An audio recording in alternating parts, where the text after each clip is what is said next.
Silent suffering. India's rape victims seeking justice.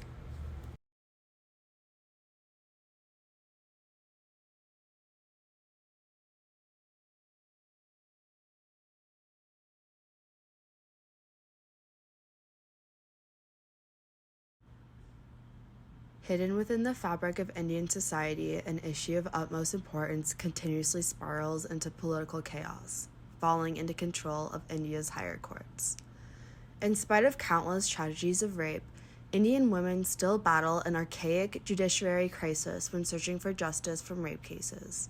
The Supreme Court should honor the intent of progressive sexual assault laws because they are designed to protect the safety and health of women, prevent future abuse, and promote criminal justice.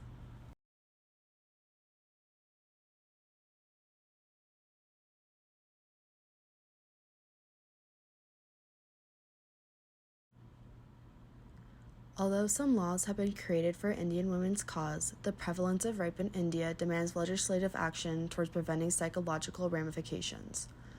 Whether regarding mental or physical health, there are detrimental effects. Psychological symptoms can include PTSD, anxiety, depression, and further significant effects from medications to treat those disorders.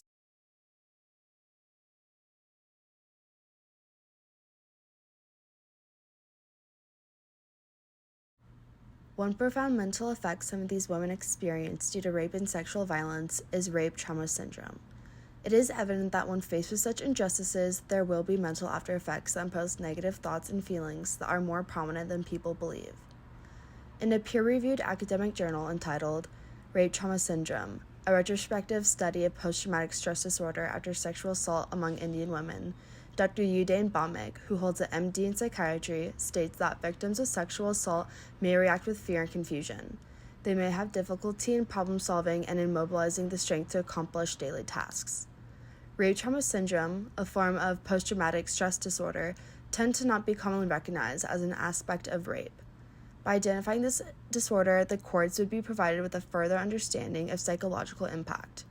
It could be determined that women who experience sexual violence are clearly not as protected as they should be by the established fast-track court system created by the Indian higher courts. It is evident that there is a serious need for advanced reform in various areas, including the medical and psychological rehabilitation of victims and the extent of resources provided for them.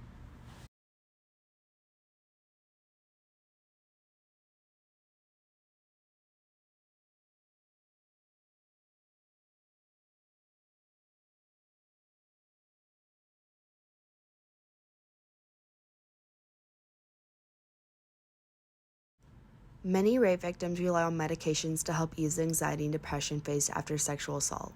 In a peer-reviewed journal case study, Bhaumik describes how a 34-year-old woman had been assaulted by her driver of 4 years, saying to the cops after the fact that she was able to recall the perpetrator slapping her and laying on top of her.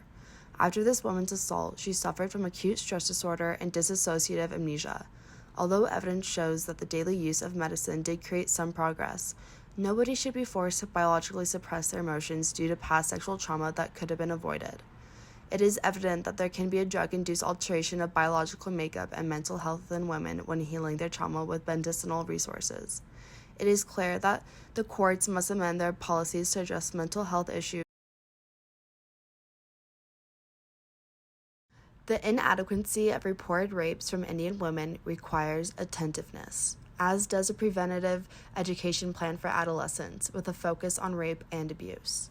Many Indian activists believe preventive measures must start at the juvenile level in order to enable the realization that abuse and rape is wrong and to establish respect for women.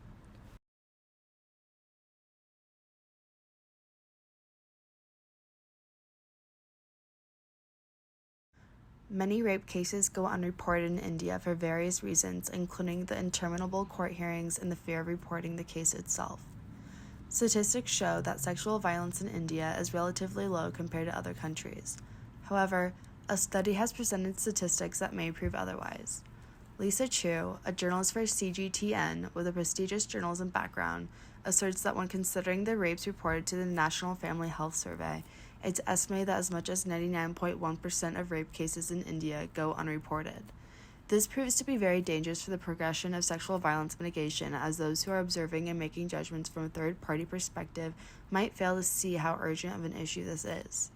In order for the Supreme Court of India to accurately measure the data from rapes in India, women need to feel more comfortable bringing their stories to justice, as the higher courts must make it an easier process for this to happen.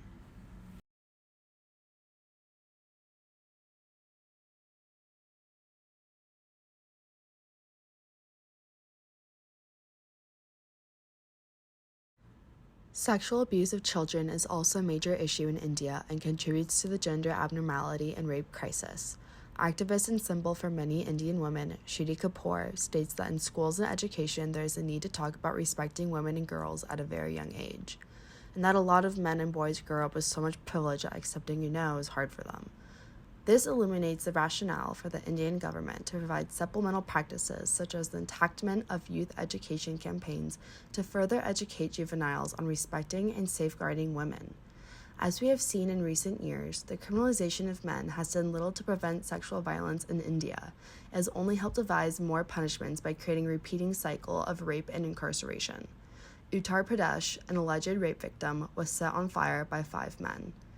2 of her alleged rapists were of the 5, who just happened to be released on bail that day. Shweta Singar, a senior journalist from the Indian Times and feminist advocate, adds this happened when she was on her way to attend a court hearing for the case. Rather than focusing on the criminalization of men, authoritative attention is better placed on making sure that males are educated on gender issues from early childhood.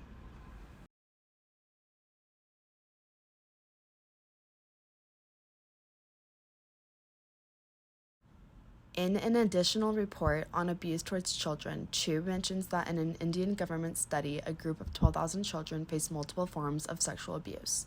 The majority, or 53%, were boys.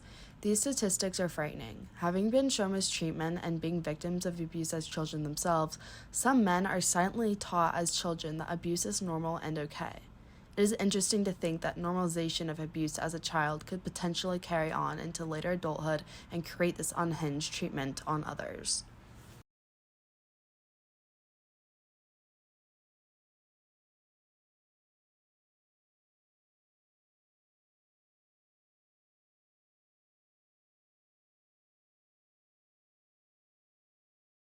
The Indian Supreme Court seems to remain misogynistic in our modern times when it comes to the treatment and equality of women within court hearings and rape cases. According to Amrita Nair, an advocate at the Bombay High Court and founder of the Silent Sexism Project, the judicial attitude towards women has remained regressive and often prevents women from approaching the judiciary to address their grievances. Women deserve every right to seek legal remedies and address injustice experiences to the judiciary. It is vital for India's higher courts to acknowledge these issues and take action. In 2017, Karuna Nundy, a lawyer at the Indian Supreme Court, wrote to the women of India, "Promise me you'll back yourself when no one else will." Women are not commonly respected at the level that men are in Indian society. Many workplaces in India ask their employers for information such as name of husband, last date of period, and even if their menstrual periods are painless or not. When women are constantly being treated in this inappropriate manner, how is one supposed to feel respected enough to feel heard in a rape case hearing? On that account, it is perplexing for these women to witness the male judges of the high courts sitting high with a continuation of their male chauvinist ideologies, with disregard to the replaying experience of its victims.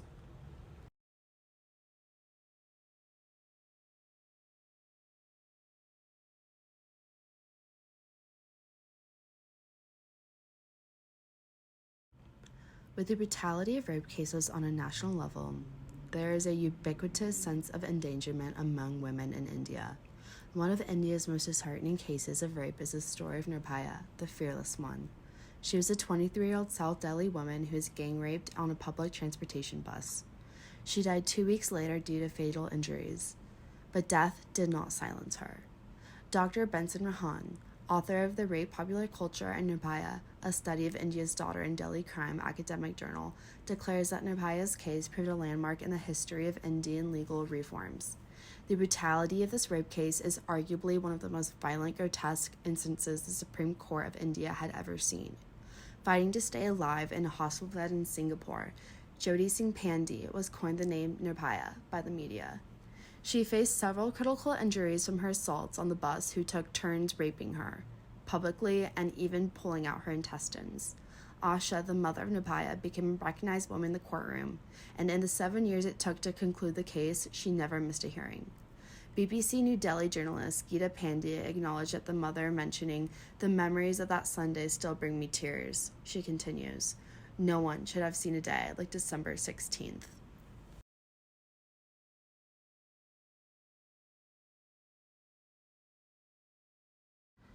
There are women who fear daily for their daughters, friends, sisters, and continue to fight for India's daughters. The points at issue cannot be dismissed without action. The Supreme Court of India, including the higher courts, must implement further reform to encourage the safety of women, to prevent these brutal tragedies, and to promote a more equal and just world for women. Only by men and women working alongside one another will we see the day of less horror and injustice.